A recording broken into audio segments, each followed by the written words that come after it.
something completely different. In your heart, you know he's right. It says here, broadcast radio reaches 90% of teenagers. Now, here's the problem. Radio Insight. Lance Venta's a good guy. He writes about radio. He does a good, deep, in-depth on their career whenever he writes about somebody. He's a radio fan. Didn't really appreciate him now wanting to write about Tom Bernard hiring me as a social media producer because it was a podcast and not a radio show, so I don't really have any gripes. I'm just kidding. But I'm telling you, this report right here is false. You know how many people I know with like 14-year-olds and they go, is radio like podcasts? That should make you feel bad. And this whole freaking thing that radio's doing, where they're like, oh, we reach 90% of people. You know what that really means? Tony Mazur told me this. They have this thing where, actually, let me call my friend Tony Mazur. I want to have him describe it to me. 856-49-HOPPY. That's 856-494-6773. You can tweet at me at Ryan Hoppy Radio. You can always email me, ryanhoppyradio@gmail.com. I'm about to call you from an 856 number about the radio stat. This is how you know if those actual phone calls on the radio are real. Because my friend Tony Mazur, who's a radio guy in Cleveland, now he's doing a blue-collar job, but he was the program director of 107.3 and then worked for that talk station in Akron. He was the one that told me about all these things where they say that radio is reaching people. So let me call Tony. If this doesn't answer, that's fine. Let's see here. This is how we'll know if those calls are real. You have reached the voicemail of Tony Mazur. I can't come to the phone right now, mainly because there's a plethora of spam calls that I... All right, I like his passive aggressiveness. Let's do it again here. One more time. You have reached the voicemail of Tony Mazur. I can't come to the phone right now, mainly because there's a plethora of spam calls that I love Tony Mazur. They are immediately silenced on an unrecognized number, and it goes right to my voicemail. So leave me a voicemail or a text message, and I will call you right back. Oh, wow. So I know you're not spam. Thanks. Bye. Hey, Tony Mazur, I think I'm not spam. By the way, this is Ryan Hoppy. There's a report that said that 90% of teenagers reach radio. And I think it's absolutely untrue that 90% of people listen to radio. So call me back at 856-494-6773 because you're the one that told me during the interview we did that stat is false. Love you. Call me back. 856-49-HOPPY. That's 856-494-6773. This is Cass. Hello. Tony, what's up, dude? What's going on, man? So I saw this. Am I on the air? You're on my podcast, which will be aired in other cities after the fact. So you can swear, and it's a podcast that sounds live. Okay. So I don't go for that kind of blue language. I'm sorry. It's okay, buddy. I saw this headline here, and this reminded me when I saw this headline, Tony. This reminded me of us sitting at the mall 4 months ago when you talked about how when you worked at 107.3 they were all saying about how radio reaches all the people, and if you listen at the dentist's office it's considered listening, right? Oh yeah. Did you see the stat that iHeart did where iHeart did a study about iHeart? Did you see it? Oh, you mean a study about themselves? Yes. Yeah. I saw a little bit of it. Do you want me to read it to you?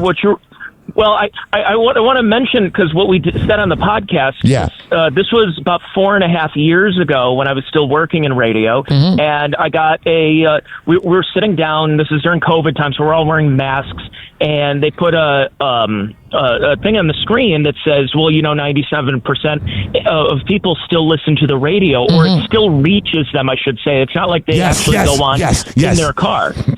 And it's like, well, yeah, of course, when you're walking through a mall in Tampa, Florida, and they have the local radio station on, yeah, I guess you're technically listening to it, or you're walking into the gym or at the dentist's office, like you said. And but that's the only thing that they really have, because if you notice, people are getting new cars. They don't have AM, FM antennas. I have a 2023 car, and you got to jump through a hoop if you actually want terrestrial radio. My mom is the same way. Is to get... Yeah, your best bet is you get whatever on your Bluetooth. Tony, so this got about 500 comments on the Radio Inside Facebook page, and it was a report that iHeart did. Here's the headline. iHeartMedia. Broadcast radio reaches 90% of teenagers.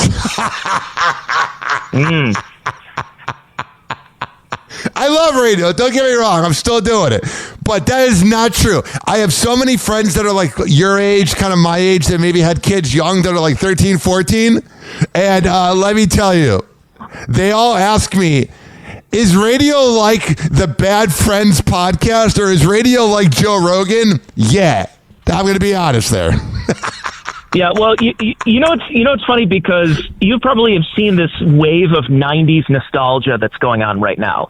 That there are Zoomers now who were born in 2000 who obviously weren't alive during the 90s, yet are mimicking and dressing like what I did back in the 1990s. And I'm noticing I sometimes see people wearing like for example, I'm in Cleveland, Ohio, it's still, I guess, the home of the Buzzard, WMMS. Yes. I see teenagers wearing Buzzard WMMS T-shirts. Really? But they don't know where that comes from. It's like they just think it's a cool logo.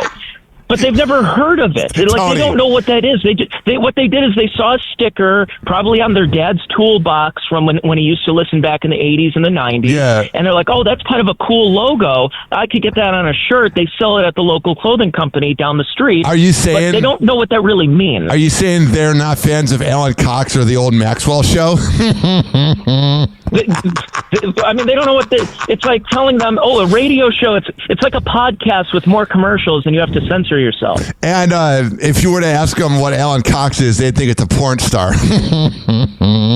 Yeah, it's just, I think people like the aesthetic of the 1990s and what it was, but especially the younger people, and they didn't get a chance to grow up at a certain time because here's what it is. When you listen to the radio, I think the reason you're still working in it and you're still trying to get something out of it is that the radio had a spontaneity behind it where you didn't know what the next song was unless you were the DJ.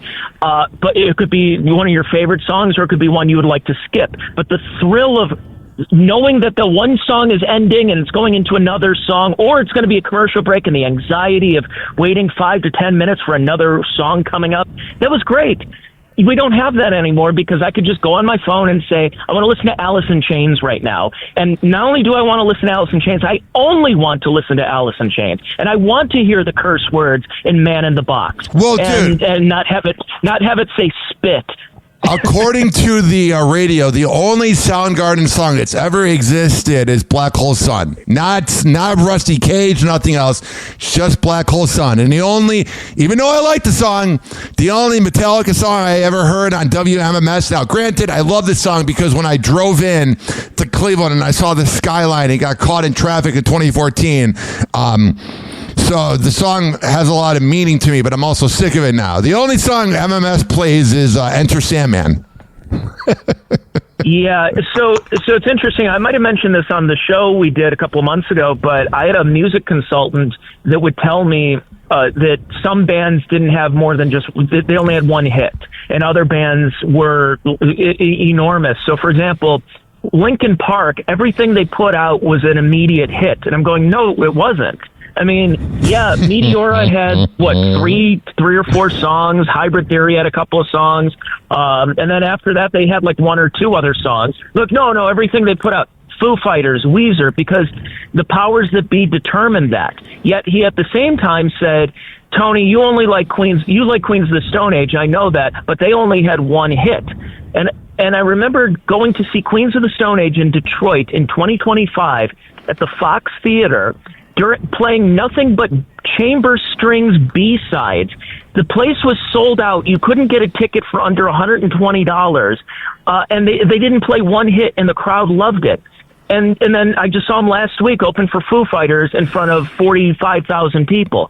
So that band that only had one hit seems to be doing pretty well. I swear to God, I don't know if the consultants even know what they're talking about. Now, there is one consultant. Oh, no, they do. I believe they're on the take. I believe they're on the take from record companies. That's why they push certain acts. I never thought about and that. Others. That's all it is. It's just a music consultant deals with the record labels, which is why you don't see regular radio push indie labels. When you see a band that says they claim to be indie, like Arcade Fire, they're not indie. They're on a subsidiary of a major label. So it's all fake. So your music consultant doesn't want to work, like doesn't want to find the best music for your radio station. He's getting free concert tickets, free this, free that, all under the table, probably paid in some way, allegedly. I'm not gonna out anybody, but I know people in the industry who, they follow the band Ghost around. Well, Ghost doesn't really get a lot of people. Like, Ghost isn't on regular radio, but Ghost is very big online. They can fill up a stadium, and yet you've never heard them on WMMS, or you've never heard them on 97X in Tampa or anything like that. Yeah. But sometimes it depends on the promotion of it. The music consultants are the ones who really dictate how things go, and everybody else who works at the radio station is just a lackey. Tony, did you know? Shut up! Don't do a podcast. Yeah, don't do the thing that everyone listens to. Tony, did you know that this phone call will reach 95% of people? Well, I mean, that's the thing, is they say 95, but did they miss the decimal point? Did they move it over to the left 2 places? Dude, I have a cousin. I listen. I don't want any rogue radio programmer to hear this and think I hate radio. I actually like it. But I'm just being honest. Like, I have a cousin that was born in 04 and one in 07. And I know a ton of people that are like 37, 38 that had kids in 2012 that are like 14 now. And whenever I talk to any of them, they look at me like, I think it would have been like talking about newspapers in 2010. It's kind of become the new newspaper right before the recession, you know? It's old media is what it is. And the thing is, it's not coming back. Just like, remember a few years ago, they tried to make cassette tapes a thing again.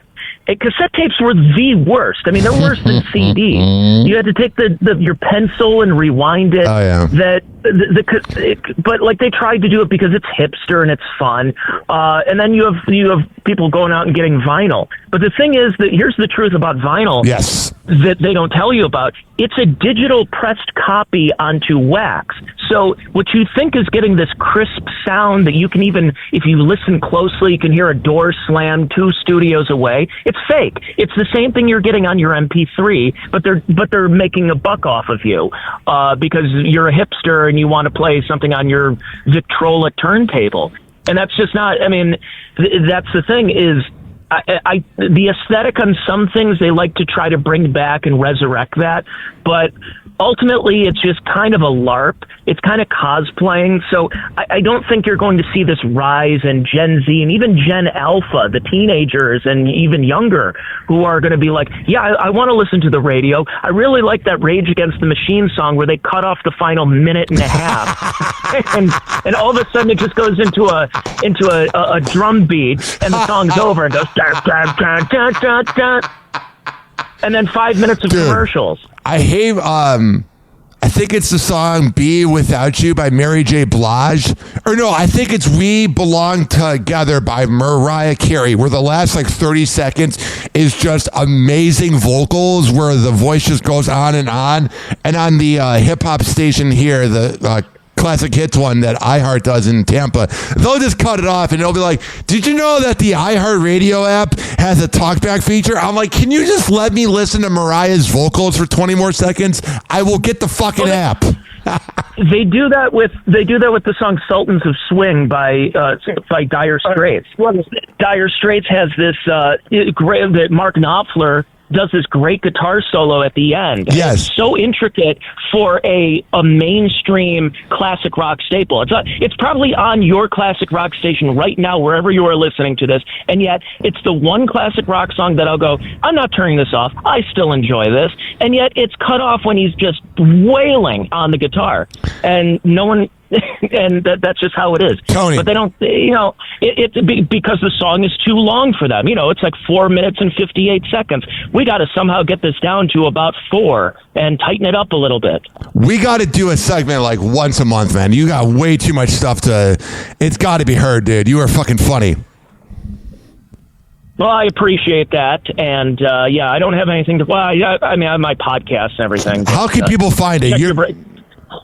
It's on. By the way, it's on iHeartRadio. So when you're scrolling through your favorite radio station in town, find the Check Your Brain podcast.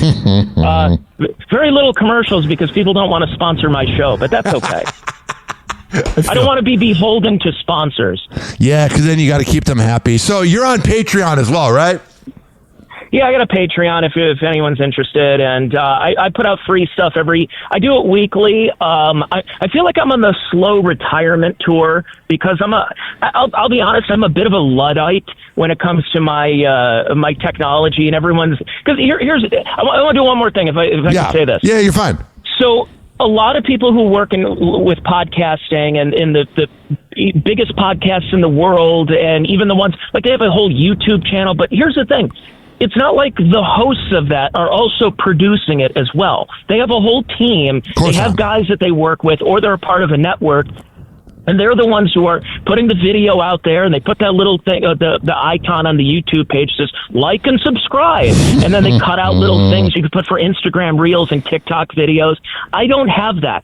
I'm my producer. I'm my booker. I'm my own host. I'm my own sales guy and everything like that. So if you want something genuine, go check out Happy Hour. Check Your Brain podcast with me. If you want something that's more polished, a part of a network, they're all out there. There's very few who actually are putting in the work and booking their own guests and stuff like that. So everything is fake. But we're now at the point where podcasting is where radio is, or radio was probably in the early 2000s. So I agree. Eventually I don't know what the next. What do you think is the next thing? Streaming. What's the next big thing? Because what I'm working on is getting. So I don't do videos, but I'm working on getting like AI visuals and re-airing my show on Kick and Twitch. And I think this whole Kick thing. I don't personally want to be on camera walking around downtown St. Pete bothering people like how guys like Adrian Broner do it in LA. But I do want to somehow get on Kick. So I think that live streaming is kind of. It's what all of the like 2005 babies are doing, like iShowSpeed and Neon. So I think podcasting is actually maybe even in 2005 radio. I think podcasting's, because too many people are doing it. I get invited. I'm not picky and choosy. Like, I'll do your podcast because you're fucking good and you're my friend. But I got invited onto a podcast with a guy that was a male porn star, but he wanted to only talk about sex. And I was like, I'm good. Yeah, I mean, well, the thing is with podcasting that's good is that it's limited commercials. It's long form content. It is what radio used to be, just uncensored in many ways. And also you could have it in the car. So Ryan, if you're ever driving to Fort Myers, for example, yeah, 2-hour drive. It is. Are you going to watch somebody stream the entire time? And if you are watching a stream, let's say you're watching Clavicular. Yeah. What is he doing other than just sitting in a chair and there's just tip comments? That's what I don't get. People tell me, they're like, Tony, I like your content. I wish you did more videos. Of what? You want to see me sitting in a chair behind a microphone? I know, dude. I love watching him at the club where he's probably not supposed to be there because he's not born in 2005. And my favorite part is when he goes up to a girl and he's like, so do you want to fuck tonight? And I'm thinking, I had a classless era where I banged a lot of girls. I partied a lot. It was in Cleveland and Tampa. But I never once went up to a girl at a club and was like, hey, do you want to fuck? Yeah, that is... But I mean, it's a new society. Well, I mean, if you think about it, saying that on a podcast or saying that on a stream, I should say. Goodness, I'm an unk now. Yeah. But saying that on a stream is almost kind of like a Howard Stern, why don't you ride the Sibian here? Or I was thinking that too. 55-gallon drum contest. So maybe it's all coming full circle again. All Clavicular will need to do is get a baseball bat and do the waffle or the baseball bat challenge Opie and Anthony did, and then he's good. I was in Florida. I was in Miami when he overdosed. Yeah. He was opening up a club the next day. You were there? My wife, I was down in, I think I was in West Palm the day. We were sitting at a bar, and my wife hates Clavicular. And she's like, who is this guy? I hate mogging and mewing. Leah seems like I cannot imagine Leah liking him at all. No, she did not. And I said, well, we got to go to his club opening. It's in South Beach. Yeah. We're only just like an hour away from it. And she's like, we are absolutely not. And I said, oh, wait a second. We might not be able to. He just overdosed on GHB just now. And then he was there the next night, and who knows? I don't know if the club's even still open. And that was in April. God, it would be the best having Leah call him out, having him like not hit on Leah, but like talk to Leah, and then she like puts a drink in his. Dude, what if Leah went viral? Well, what's funny is I sent her the picture of us. We took that picture at the mall, and she's like, because she used to listen to you, and because we've been together almost 10 years. So, and when you were in there in 2014, her ex-boyfriend was a huge Alan Cox Show and Rover fan, and so she knew about the whole thing because her ex-boyfriend was into it, and she's like, "Holy crap! How tall is he? He's a monster." Yeah, I made you look really short. I'm sorry. No, and I'm 5'11", 6 foot, depending on the day, or if I got a chiropractic adjustment. Dude, that day I specifically looked very tall.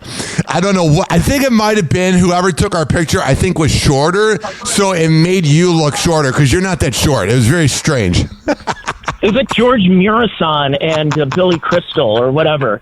My Giant with. Tony, you're the best, dude. I needed this because I needed to hear, because you're the one that told me about the whole radio reaching little stat they use. And when I saw that, I immediately thought of you, and I was like, I got to call you, Well, it's funny because we're by 2030. I think we talked about it, that there's you're going to see a lot of people out of a job, and it's already happening. And it's happening in television. You want to talk about where things used to be? There's a lot of TV stations. If you follow along with other groups, they're laying people off left and right. Where they said 4 years ago, no, we're not going to embrace AI because that'll be bad for our business. And now all of a sudden they're laying people off, and AI is the new editor. And also the problem that's going on with local TV is the same thing that's going on with local radio, which is it used to be in the 90s, you go to, let's say, Rapid City, South Dakota, and then you go to Norfolk, Virginia, and then you go to Charlotte, and then you go to Chicago. You would go from market 200 to whatever to whatever to whatever. Now in radio, they have the voice tracking or the same 5 shows in all cities.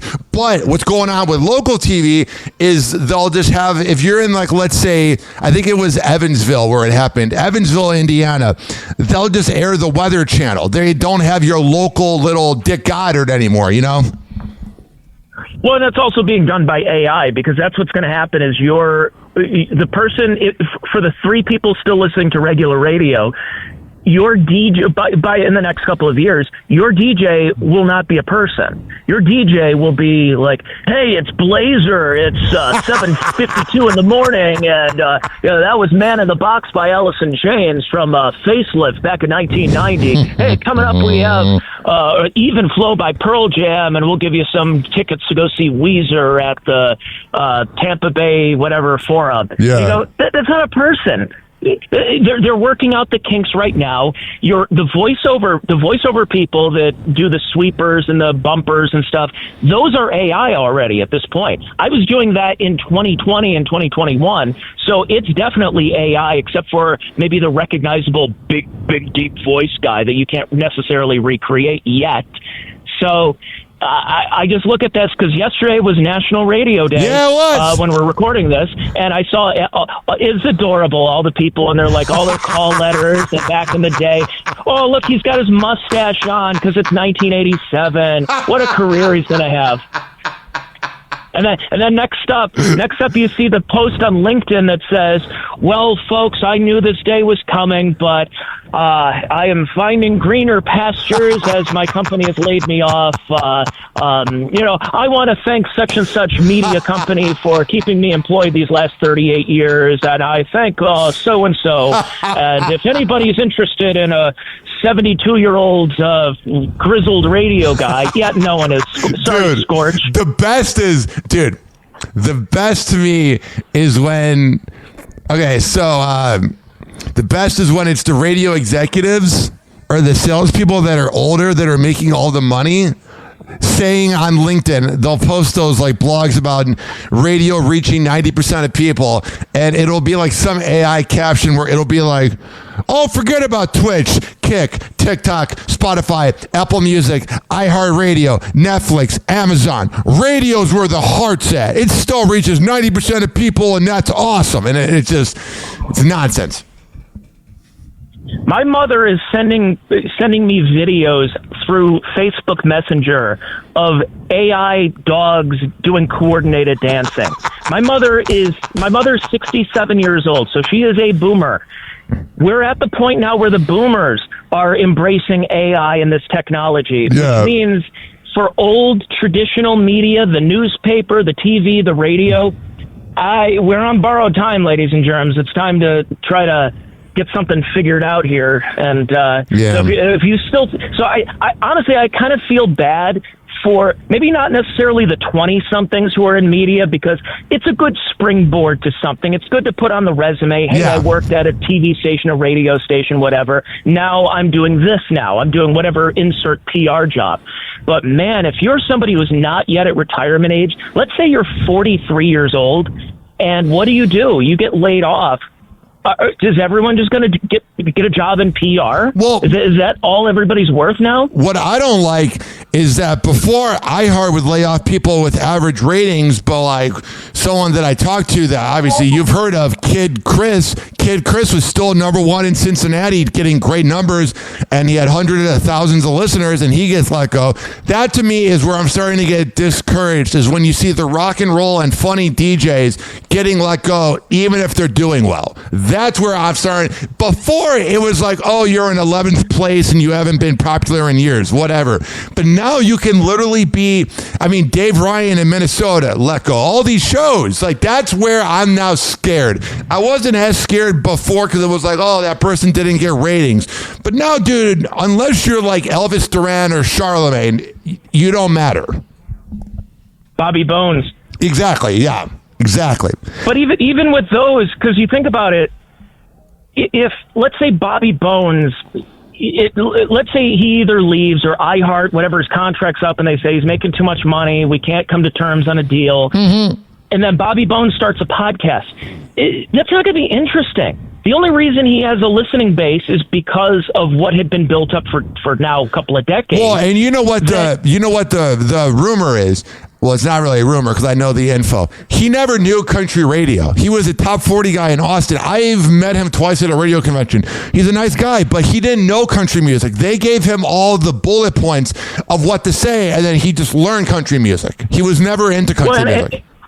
Well, if you listen to Bobby Bones, there's nothing country really about his show. Like, hey, we've got Megan Maroney is going to be here talking about her new album, but it's like it's Elvis Duran. That's all it is. It's just a top 40 morning show. And but again, those are going by the wayside. And here's the thing is, because I'll get criticism, like whenever I rip on radio, I'll get messages from people who still work in the industry, and they'll be like, yeah, well, dude, you said it was going to be dead by now, and it's still going. And it's like, but I'm not talking about the fact that you still have a job in 2026. I'm talking about your relevance. Well, dude. Even here's the last vestige of it is sports radio. That there was a time where sports radio, you wanted to talk about who's the, who's going to be the starting quarterback for this season coming up. Is it going to be this guy or is it going to be that guy? Give us a call. We want to hear from you. And that was a thing that carried probably up until around 2020. Nowadays, people aren't rushing to their radio at 6 o'clock in the next morning to hear about the take on whoever was, for the game the night before or the I'm day embarrassed. Before. I used to rush to listen to Mike and Mike in Chicago. Even though they weren't in Chicago, I used to love Mike and Mike in the morning. Oh, yeah. That was a good show, Yeah, bro. But, I mean, well, the thing is with Mike and Mike, notice what they used to do. They were a 4-hour show that did the same show for 4 hours. It was each hour was the same hour. So, I mean, they would change it up. They would still do 4 hours, but all the topics were essentially the same unless there was breaking news. Yeah, it was. Their 6 o'clock lead topic was the 7 o'clock, the 8 o'clock, and the 9 o'clock. Yeah, that was kind of what I remember too. Being like, and a lot of top 40 morning shows will do that. Where what they talk about at 7:50 is also at 8:50. Well, and also here's another thing because I think what are your thoughts on Pat McAfee? I liked him until recently. I liked his come up once he got to. I liked his. I still don't mind it. I still like him more than most, but it's getting a little too close to Joe Rogan-ish.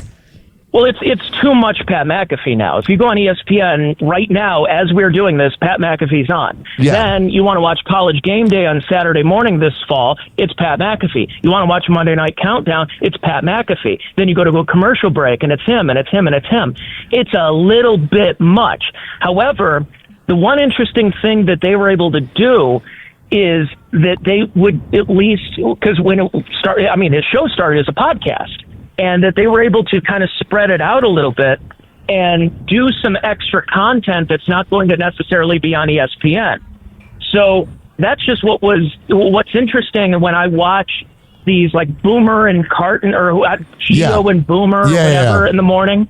And then they go to a commercial break and it's just stupid Boomer Esiason sitting there in his chair or Mike Francesa where he's got his earbuds in and his Diet Coke. And I'm going, you need to...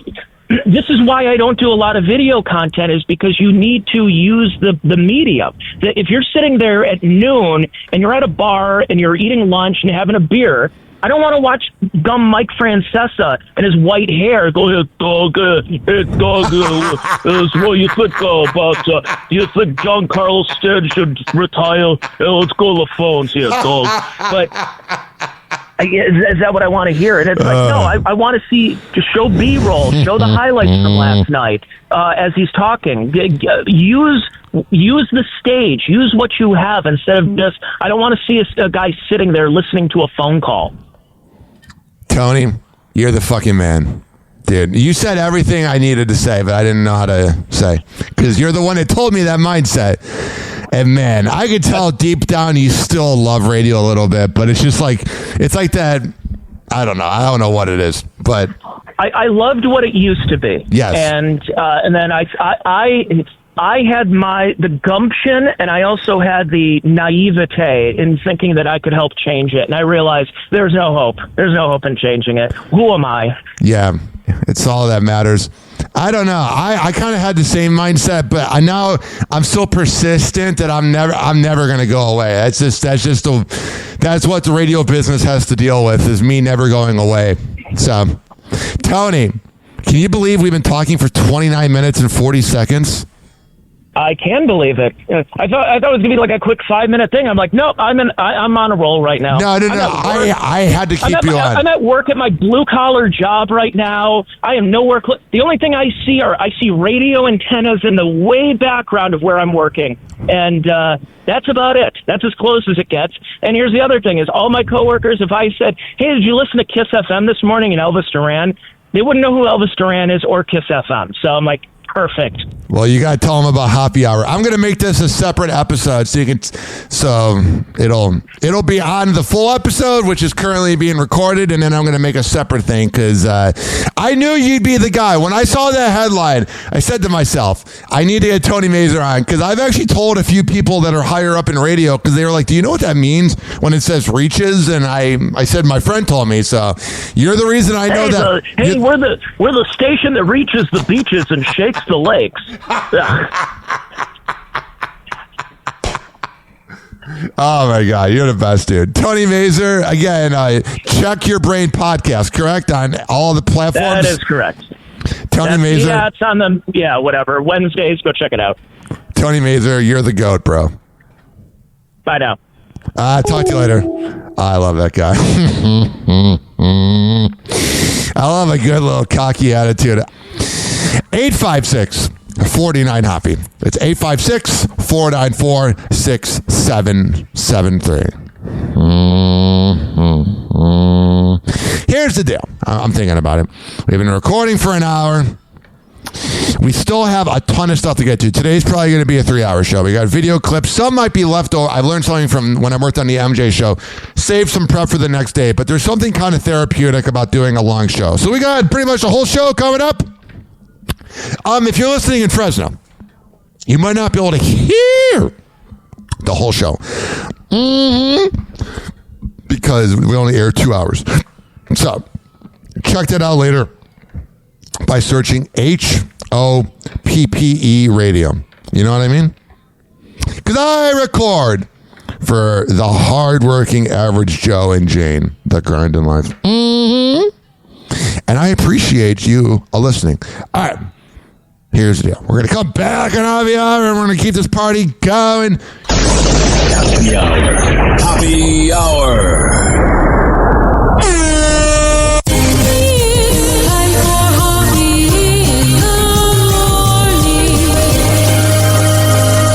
RyanHoppyRadio.com. Happy hour will be right back. You probably had Taco Bell before. Whenever we're going outside, all I smell is poop. We also need to be affectionate, and you can see that with Barack and Michelle as well. They do a lot of touching, kissing, even fisting. In the nuts, and we'll call it a day. The semen was so big. It's not lacking any meat. And that's what real women need. That's it. Bussin'. Stop cussing. It looks like you went and got a job. Not on the iPad screen, whatever the case might be, in your hand, in a socket, or whatever. Like, thank you. But also, I would love to be getting railed, but... As a reminder... Oh, yeah. Let me press this button right here. Don't worry, Fresno. Happy hour will be right back.